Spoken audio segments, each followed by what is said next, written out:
They say you never really know the people closest to you.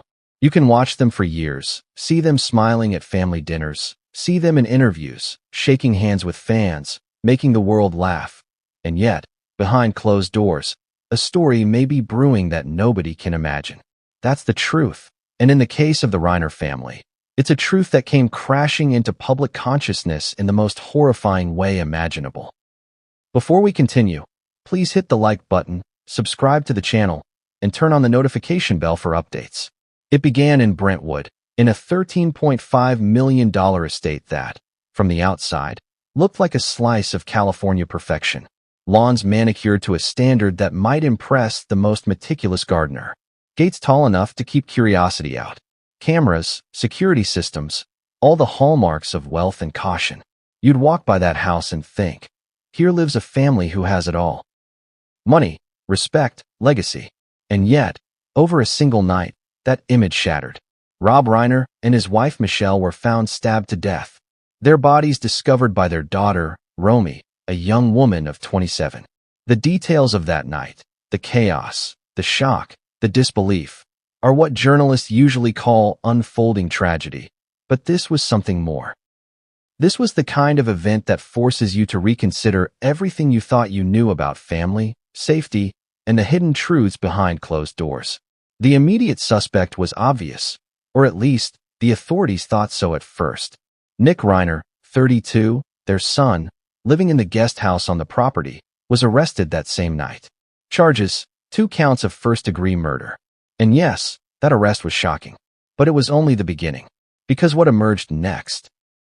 The whispers, the allegations, the confessions, made it clear that the public-facing story barely scratched the surface.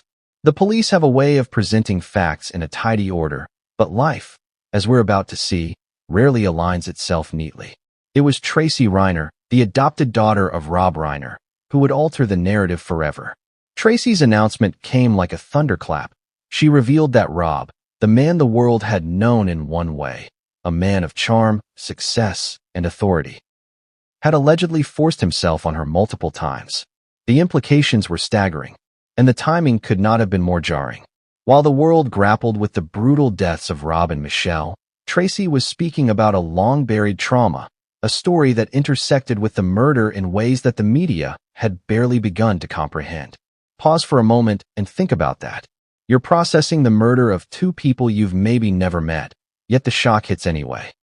Now imagine learning, simultaneously, that the father of that family, the same father you might have assumed loved his children unconditionally, was the source of unimaginable harm to one of those children. That dissonance, the collision between public perception and private horror, is what gives this story its gravity. And that's why it matters now. Not months later, not as a historical footnote, but now. While the investigation is active, while law enforcement is still uncovering hidden corners, while families are still reeling, you might be wondering, how do we even begin to make sense of all of this? How do we navigate the layers of tragedy, allegation, suspicion, and grief? The answer is, carefully, slowly, because rushing through a story like this risks missing what is most important, the human consequences. Every fact, every timeline, every statement carries weight. A misstep is more than a misreport. It can distort the pain of real people. And in the Reiner case, that human dimension is not ancillary. It's central. Consider the role of Romy, the daughter who discovered the bodies. She reportedly told police that there was a dangerous family member, someone who should be considered a suspect. That single sentence raises more questions than it answers. Who did she mean? What did she know? How long had she known it? The narrative that emerged in the first 48 hours, framed by headlines and police statements, was simple. Parents murdered, son arrested. But the truth, as we now know, was anything but simple. Every family has tensions. Not every tension leads to tragedy. But when tragedy arrives, every whisper, every fear, every hidden moment becomes part of the puzzle. And Romy's insight hints at dimensions that the public would only start to grasp later. And then there's Tracy. Speaking out about abuse within the family is never simple, but doing so in the midst of a murder investigation is almost unimaginable. Her revelations challenge our assumptions. They force us to reconsider the man the world thought it knew. They raise questions not just about Rob, but about family dynamics, the pressures of public life, and the ways trauma can remain hidden for decades. How did she find the courage? What prompted her timing? And perhaps most unsettling, how many of the family's secrets have we yet to uncover? There is also the tension of public perception versus private reality. Rob Reiner was, by all appearances, a man of accomplishment, a patriarch, a public figure. People associate fame with a kind of transparency. They believe if someone is constantly in the public eye, their character is clear, their life is known. But nothing could be further from the truth. Every family has rooms we never see. Every household has corners that stay dark. And the Reiners, like so many others, had corners that would reveal horrors no one could have anticipated. It's worth asking, here, a difficult question: why do these revelations come now? Why did Tracy speak out after so many years? There is no easy answer. Trauma is not linear. Courage is not always immediate. And the intersection of murder and abuse is complex. Layers of grief, fear, loyalty, and shock collide, often leaving survivors uncertain about when or if to speak. In this case, the timing amplified the impact. A murder investigation creates public scrutiny, and scrutiny brings pressure, but it also creates an opportunity for truth to surface in ways that may otherwise remain buried. And the ripple effects? They are profound. The world watches the headlines, scrolling through social media, reacting to shocking images and statements. But the people at the center, Romy, Tracy, Nick, other family members, are living in a reality that cannot be summarized in a news brief. They are navigating grief, fear, betrayal, and revelation all at once. And as a journalist, a producer, and as a human being trying to understand this story, one cannot help but dwell on that tension. The contrast between public spectacle and private agony is stark, and it is at the heart of why this story grips attention. Consider, too, the broader questions this case raises. How do we reconcile achievement and darkness in a single individual? How do we balance sympathy for victims with the need to understand context? How do we talk about abuse in families without simplifying, sensationalizing, or erasing the experiences of those who suffered? These are not questions with tidy answers, and the Reiner story forces us to confront them head-on. By now, you might be asking yourself, what happened that night? How did events unfold, minute by minute? Who knew what, and when? And most crucially, how does Tracy's revelation connect to the events leading to that tragic night? These are the questions we will explore in this series. We will walk carefully, deliberately, through the timeline of the murders, the legal proceedings, the public reactions, and the private stories. And we will not shy away from the uncomfortable truths that emerge along the way. But here's the part that demands attention. As the investigation continued, as statements were collected, and as the media began to piece together the public narrative, it became increasingly clear that the Reiner family was far more complex and far more troubled than anyone had realized. Every new detail raised a question, every confirmation deepened the mystery.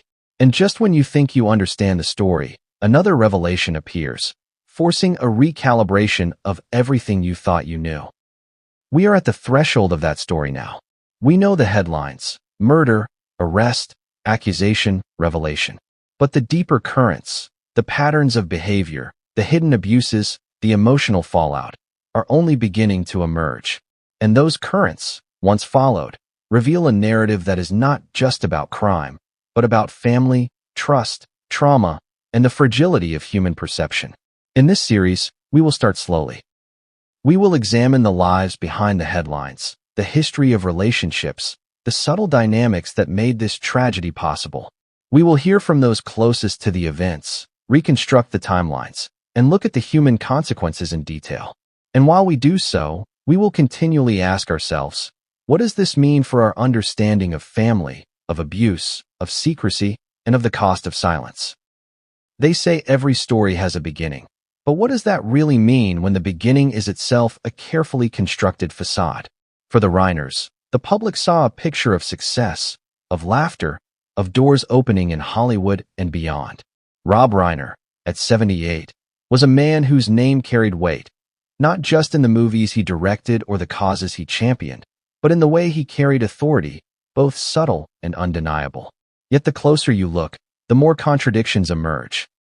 How does someone who can inspire millions on screen or command a room with charm live a life that, behind closed doors, might be marked by fear and silence? The mansion in Brentwood tells one story if you only glance at it: luxury, order, prestige. A property that costs $13.5 million is not just a home, it's a statement.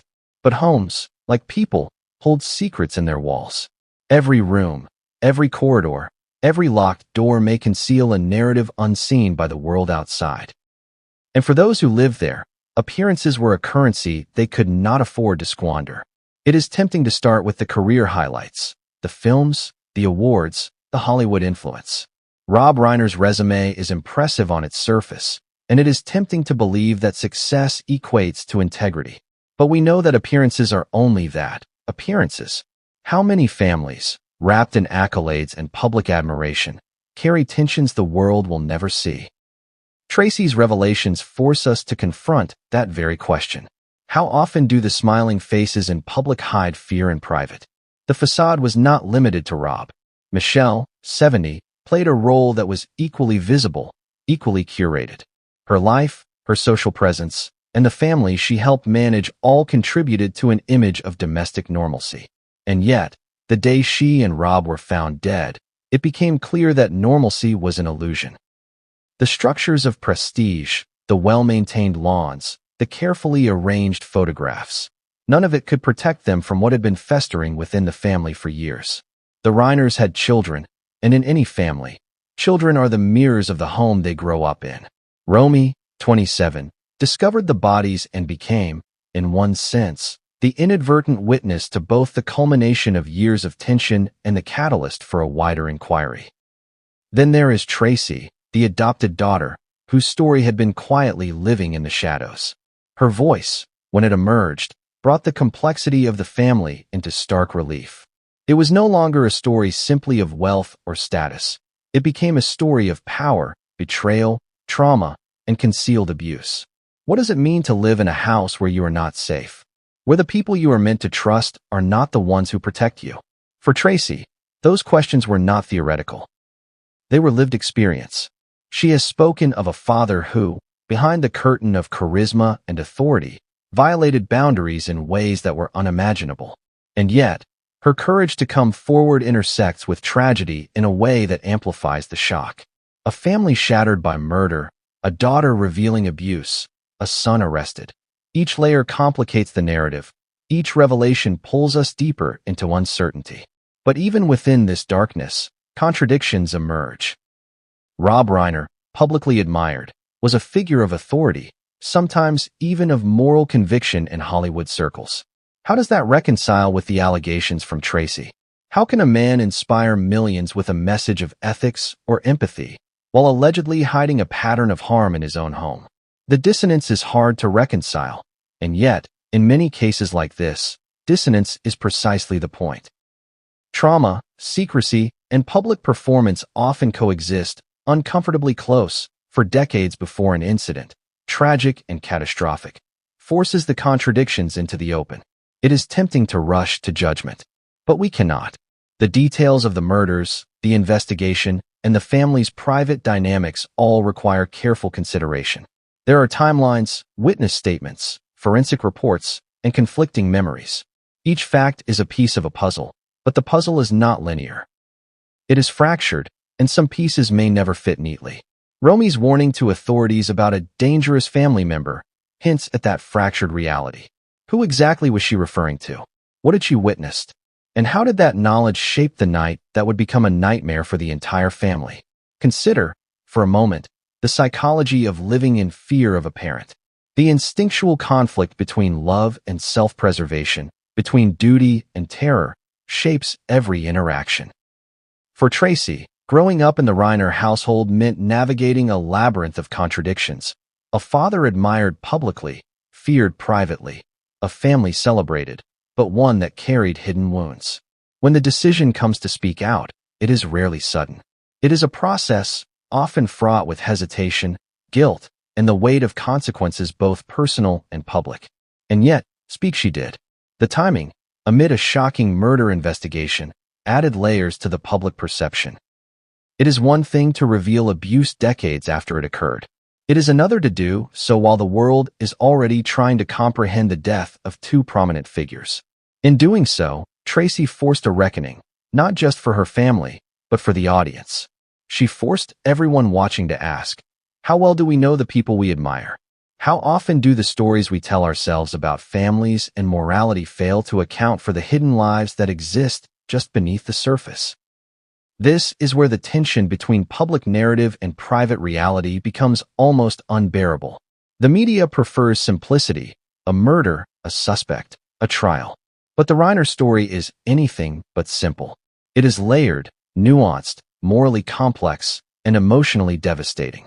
Every revelation about abuse, every timeline discrepancy, every contradictory statement complicates our understanding. And as journalists, as storytellers, we are compelled to follow those threads, even when they are difficult, even when they force us to confront uncomfortable truths about human behavior. Now, consider Nick Reiner, the son arrested for the murders. From a distance, he might appear to be the central figure, the logical focus of the investigation.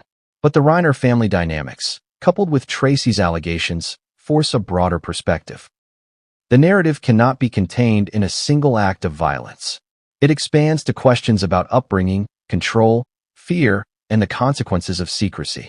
We are left asking, what drove this family to such a catastrophic point? How much was visible to outsiders, and how much was concealed by fear and facade? The mansion, the arrests, the statements, the allegations, all of these pieces contribute to a tension that is still unresolved. There is no neat conclusion here, no tidy resolution to comfort the audience. Instead, we are left with the questions. What was life like behind the gates? How did the children navigate love, fear, and obligation? What pressures built over decades to create an environment where tragedy became almost inevitable? And when one daughter chooses to speak, how does her voice reshape the story we thought we understood?